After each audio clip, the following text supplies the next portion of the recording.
Hello everyone, welcome to the Narcissism Decoder. I'm your host, Dr. Anthony Mazzella. We're coming up on an exciting turning point for this podcast. In September, we'll launch Season 3 with new topics, fresh formats, and insights about narcissism that I can't wait to share with you. And right around the corner, we'll be celebrating our 100th episode, a milestone that I'm planning to make very special for you. Right now, as we're deep into August, I'm taking some time away to recharge so I can come back fresh and ready to dive into all the new material and insights I have planned for Season 3. That's why today I'm doing something a little different, bringing back the most downloaded and talked about episode of the year, Healing Narcissism. If you want to see change, start here. That's the title. This episode is part of a 4-part series on healing narcissism that has sparked tremendous amount of interest from listeners.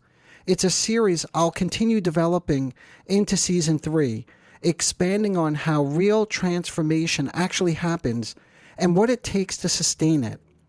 This episode takes a deep look at the real work of healing narcissism, not by breaking the ego or overflating it with just positive affirmations, but by understanding and slowly dismantling the narcissistic defenses that protect it. You'll hear why emotional regulation and integration, not just insight, are the keys to lasting change, brought to life with real-world examples and deep clinical insight. I hope many of you who are struggling with difficult relationship dynamics, or those who are beginning to reflect on your own narcissistic characteristics, find this episode to be of value. So, with that in mind, let's revisit one of the most impactful conversations we've had on the podcast and dive into what it really means to begin the process of healing narcissism. As always, if you want to support this podcast and keep it going for many seasons to come, please take a moment to subscribe, but also to leave a review. That would be really helpful to keep things moving forward. Okay, everybody, without further ado, here's that episode. Bye for now. Hello, everyone.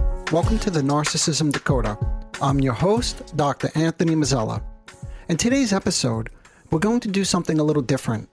Rather than just talk about narcissism as a list of traits or symptoms that need to be worked on and addressed, we're going to follow the emotional healing journey from the inside out.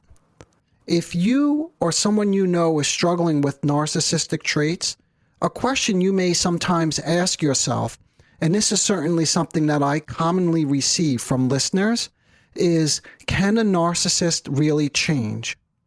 My goal is to demonstrate what change actually looks like.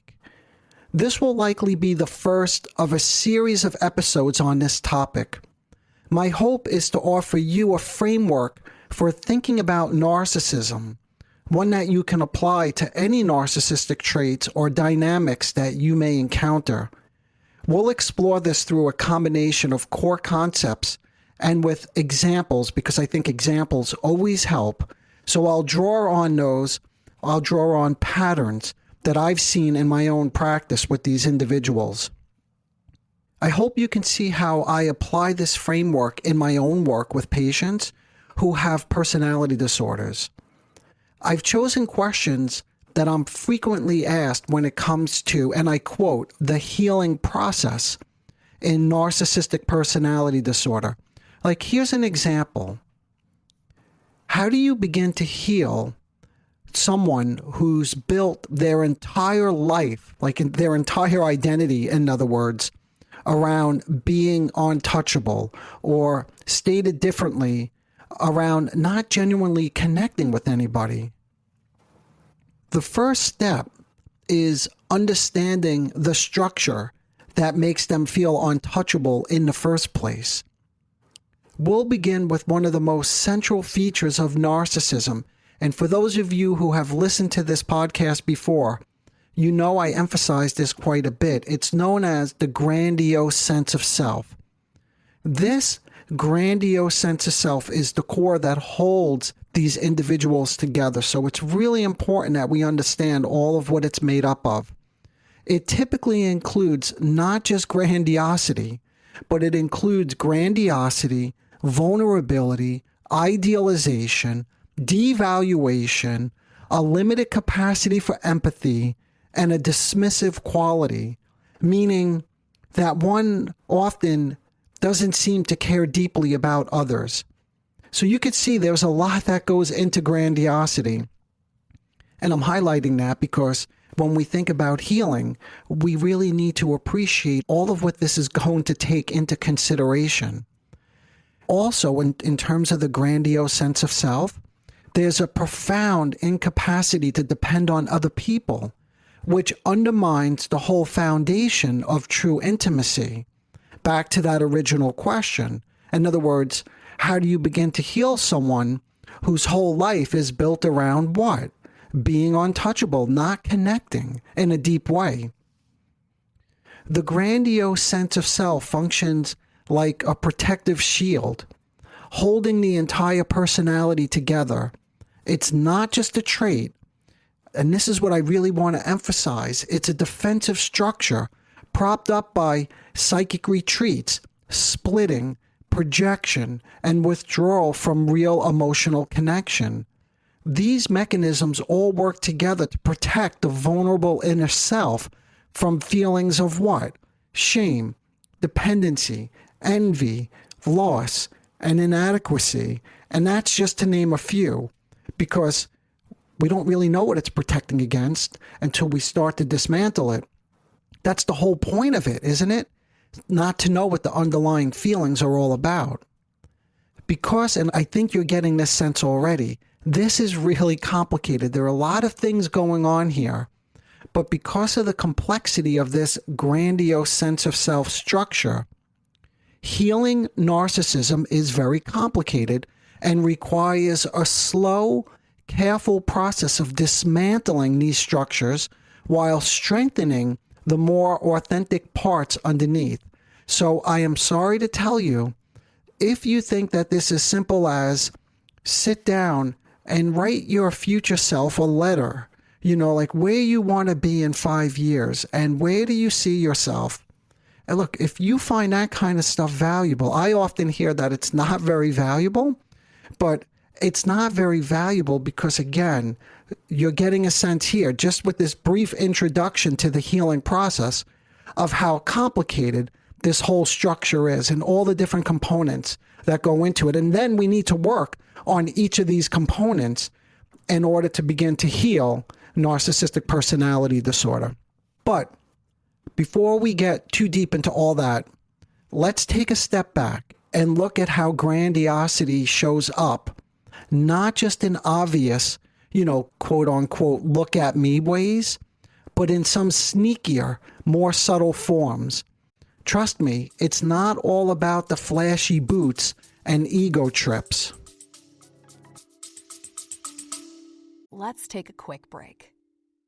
I get a lot of messages from listeners saying, Dr. Mazzella, I wish I could talk to you directly, but I also know that private therapy or one-on-one sessions aren't always possible or affordable. That's why I'm thinking about creating office hours, a low-cost, small group space where you can bring your questions about the podcast content, your confusion about narcissistic relationships, traits, and dynamics, and the places where you feel stuck. You'll be met with honest, grounded feedback. I'll hold the group with structure, but there's room for real conversation too. This space is designed for anyone looking for clarity, insight, and support. If this speaks to you, head to drmazzella.com/office hours or just click on the link in the show notes to get notified when it launches. Okay, hope to see you there.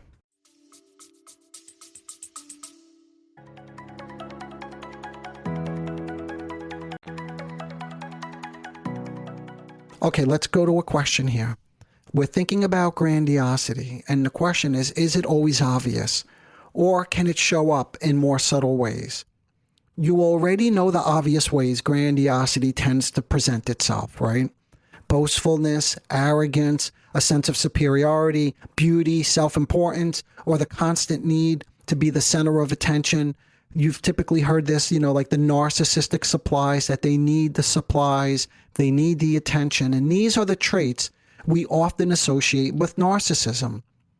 It can also present as anger, aggressivity, such as the need to control others. As you can imagine, there's the superiority, and that's the grandiosity. Before we get into the more subtle ways grandiosity can show up, let's walk through a real-life example, what it can look like in action, and how you might start to make sense of it or respond to it differently, in case this isn't somebody that you know. I'm juggling two things here. I'm juggling someone who recognizes these traits within themselves and someone who recognizes them in a partner or a loved one, and then how do you respond to it? So let's start with a basic but very powerful example, one that often comes up when working with or trying to relate to someone who may have narcissistic traits and or borderline pathology. Imagine a man who becomes flooded with rage from receiving a phone call at work, especially if the call includes a request or a suggestion that he do something. Now, again, you could fill in the blank here. You could imagine any scenario where either you or somebody you know easily becomes triggered and acts in an aggressive or angry way. On the surface, it might seem like an overreaction, but we have to wonder what's happening internally, right? That's the first question. And we have to assume it's far more complicated. In other words, it has to be more complicated to warrant this sort of reaction. So back to this gentleman. He's someone who never developed the capacity to mediate his experience. The moment his emotional arousal begins to rise, it doesn't get metabolized. In other words, it transforms almost immediately into an aggressive state, right? So there's no space. There's no space for what? Reflection or modulation. Instead, he gets swept up in what we could call an affect storm. The immediate goal is to help someone like this. And again, if this is you, recognizing this in yourself, your immediate goal is to do what? To begin to calm down that affect storm so the intense feelings could settle into a basic mood, something that you could sit with, think about, and even begin to express in words. Now with this fellow, what we see instead is he lives in a near constant state of emotional escalation, rarely, if ever, at peace or at rest. Peaceful or nuanced emotional experiences are almost entirely absent from his inner world. The first and most important step in helping someone through moments like this is containment. And I quote, containment, okay? But before we start analyzing, interpreting, or trying to make sense of what's underneath the reaction, that's the anger or the aggression, we have to focus on something much simpler, just helping the person catch their breath. It's about helping the person feel regulated. So we want them in a more regulated state of mind, so they're not overwhelmed by whatever's going on inside of them. Containment is about creating enough psychological safety and steadiness so the storm, that affect storm that I mentioned, can start to settle. Only then is it possible to begin the deeper work of understanding what the emotion is really about. Now, I'm not going to go into great detail about how containment works, okay? Again, for those of you who have listened to the prior episodes, that's something I've explored in far greater depth in almost every prior episode that I recorded. I'm just joking. I'm being a little hyperbolic. I do tend to talk about containment quite a bit, but more specifically, there are a series of episodes that I published recently on what's called the vulnerable narcissistic presentation, and there were interviews that I've done on this topic, And in those, I talk quite a bit about containment. So you could go back and check that out if you want to learn more about it. But having said that, it's worth repeating here that without containment, nothing else really gets off the ground. It's the foundation that allows for reflection, insight, and change to really occur. In this example with this fellow, in the session, he spent time going back into his history. Now, he's told me about his past before, but we return to it again, not just for the facts. And this is the critical piece here. Oftentimes in social media, I hear that people are somewhat insightful. I would say it's kind of like a superficial insightfulness, that they know about their history and what leads them to do the things that they do today. But those are kind of like what we call the facts. With this fellow, I go back to help him feel his way into the emotional truth of those earlier experiences. So, for example, someone can talk about, and he talks about how he was a bright kid. And with people who have these narcissistic characteristics, they often are. It's not unusual that they're quite intelligent. But that he was, so being bright or having intelligence is not the issue. But he had no support, no one to guide him or to help him build the tools that he needed to manage the demands of life. So when school started to require some real effort, and by the way, this is a quick digression. This is one thing that I frequently bump into in my practice, is that you hear a lot of these individuals who come in for treatment, that they don't struggle academically until they get to, and I'll inquire about this, calculus or physics. And that's when if you listen to how they did or how they performed in those classes, you'll begin to get a sense, right, of what they do when the demands of life, of school, get harder, okay? So when the work demands more structure, more focus, more follow-through, like in this example, he couldn't do it. Not because he didn't want to, but because he never learned how to. He didn't know how to study. And more specifically, and this is the more important piece, he didn't know how to tolerate frustration, because studying, and when this stuff is hard, can be frustrating. It can be frustrating because you have to admit that there's something here I don't understand. It's not coming readily. This is not easy. I have to give this effort. And then what does that say about me? So he never learned how to struggle through something. And then on the other end, to feel capable. So now, years later, he's at work. The phone rings. It's a request. It's a small one, but it demands the same kind of effort. And suddenly, that helplessness comes roaring back. The feeling isn't, I'll try. It's, I can't. And beneath that, I won't. Why? Because trying and failing would be unbearable. Because deep down it feels hopeless. He doesn't say those words exactly, but the message is clear. This isn't for me, or I'm not cut out for this, or I know how this is going to end. Now you have to keep in mind, none of this, maybe some of this, but most of this is not conscious. What is conscious? Do you remember? He's enraged. That's what you see on the surface. And then he's not going to do it, kind of like school, right? So what looks like defiance, you may hear things like, oh, this project is so stupid, or I'm not going to do it.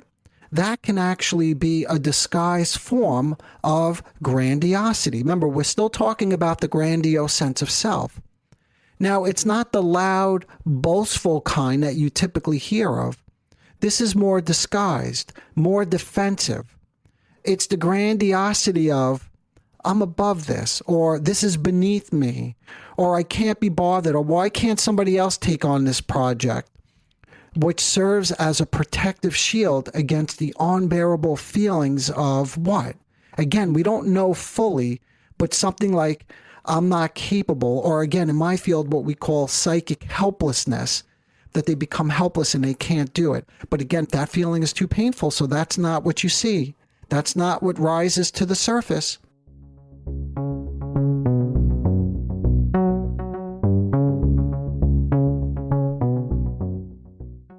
So now, what about the more subtle forms of grandiosity? Remember, I said they're overt, and you've heard of covert before.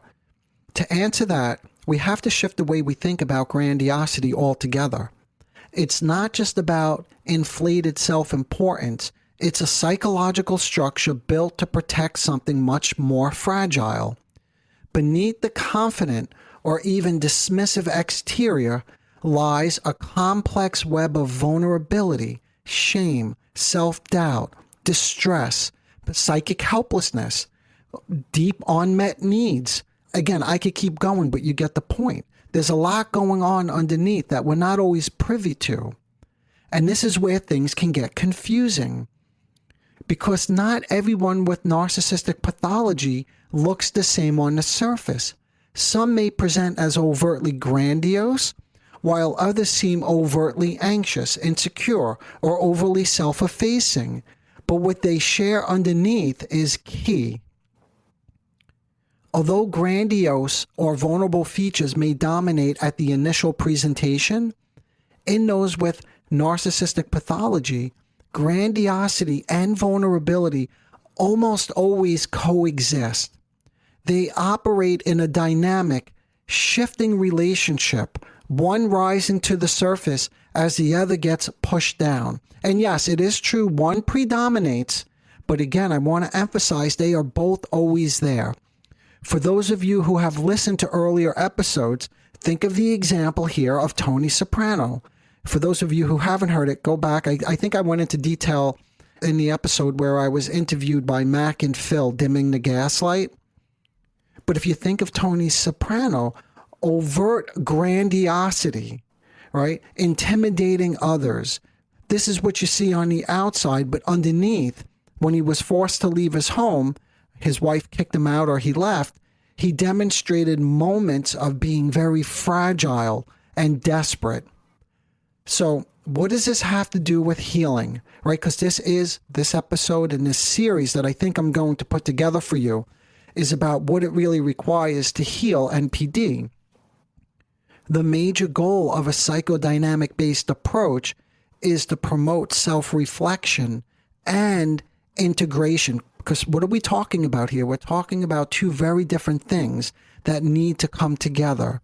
That means helping the person become aware of and bring together these highly contradictory and often distorted internal representations, right?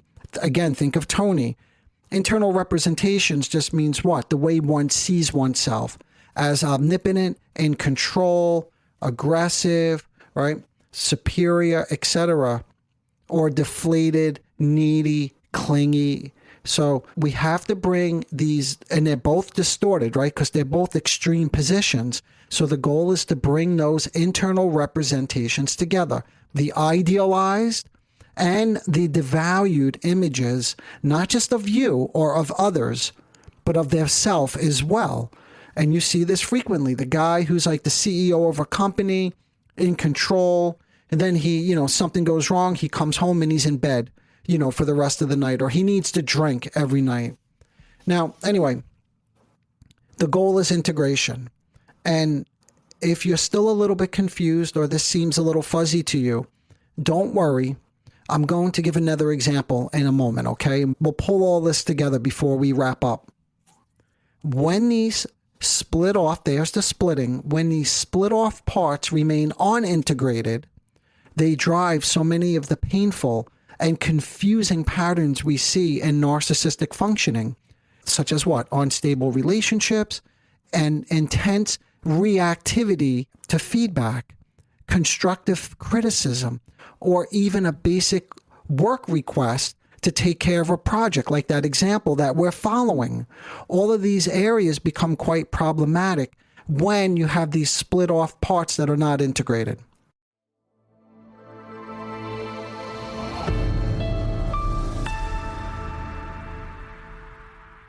So how do we define change in the context of narcissism? What does progress actually look like for someone trapped in this grandiose self-structure? And yes, I say the word trapped because it's not pleasant to be. I know on the surface it looks like it's great to be the center of attention, but this isn't a pleasant place to be. Change involves the narcissistic individual's increased capacity to recognize and integrate those rigidly held, idealized, and devalued representations that we were just talking about of themselves and others. That's in part, amongst all the other things that I mentioned earlier, that's what makes up the grandiose sense of self. That's the splitting. That's the fragmented sense of self that the grandiosity holds together. So that's what we need to deal with, okay? So let me say it differently. It's about recognizing the deeper contradictions, that's the deeper feelings that one has about oneself and others, and moving beyond the grandiose defenses. So that's the ultimate goal here. But in order to even consider these contradictory views of self and other, the person needs space to think, to reflect on their internal world, and begin to wonder about what's going on inside their own mind, that they have these affect storms, or that they completely break down periodically, from time to time, that they feel so crushed emotionally. Before any deep restructuring can happen, before any deep healing can happen, I first need to help them grow curious about their own inner experience. That's where the work really begins.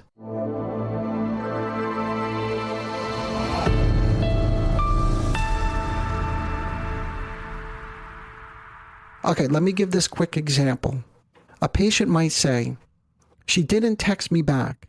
I just know that she's done with me."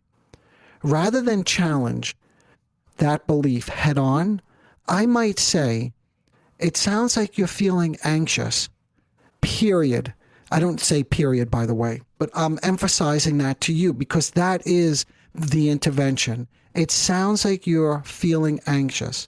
Or, that sounds very disappointing. Period. Now, what am I doing there? Let me say, if I do that and then I stop right there, but I have their attention and they begin to calm down, I may also add at that moment, "It sounds like you're feeling anxious and rejected." Can we pause and think about whether there might be other possibilities? In other words, you see what I did here? I added the word rejection. He's not talking about feeling rejected, right?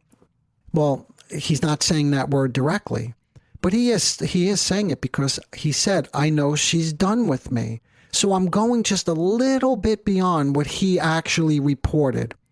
But then you notice something else I did. In this very simple intervention, I said, can we think about whether or not there might be other possibilities? In other words, other possibilities as compared to, "I know she's done with me." In that moment, I'm helping him shift from certainty to curiosity, starting to see his thoughts as just one version of reality. In other words, that's not the only way to look at it. And this is another core feature of narcissistic personality disorder, is they get so fixed in their way of seeing things. In other words, they have a thought, and that means it must be true. So what you could see here, I'm trying to shake this up just a little bit. And this is also what we call mentalization, by the way, from mentalization-based treatment. So we can see in this example that on the surface, what sounds like certainty, "I know," right? I'm quoting, "I know," is actually part of the grandiose structure, right? Because he knows everything. If I have a thought, it must be true. But underneath, there may be a flood of vulnerability, fear of abandonment, shame, or self-doubt. This small interaction might seem simple, but it actually holds the seeds of real change. This is the way real change happens, in other words. It's in little bits and pieces. In helping him slow down and then stay with the feeling and wonder about alternative explanations, I'm giving him space to think, to reflect on his internal world rather than react to it.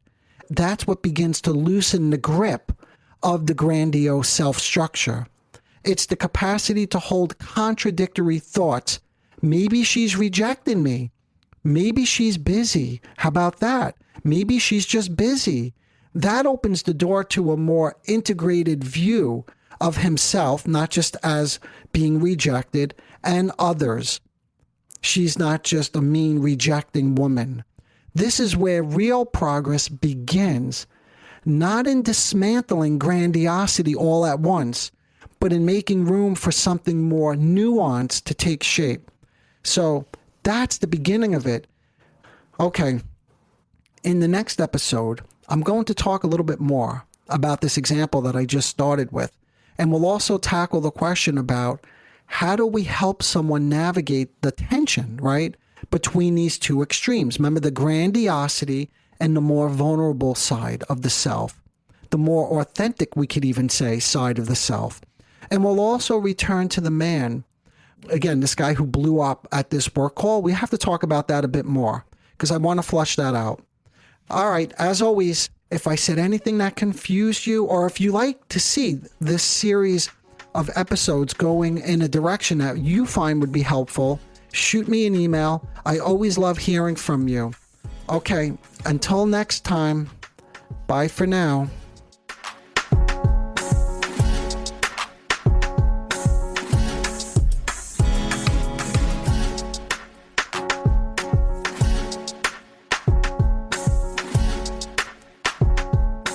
Disclaimer alert.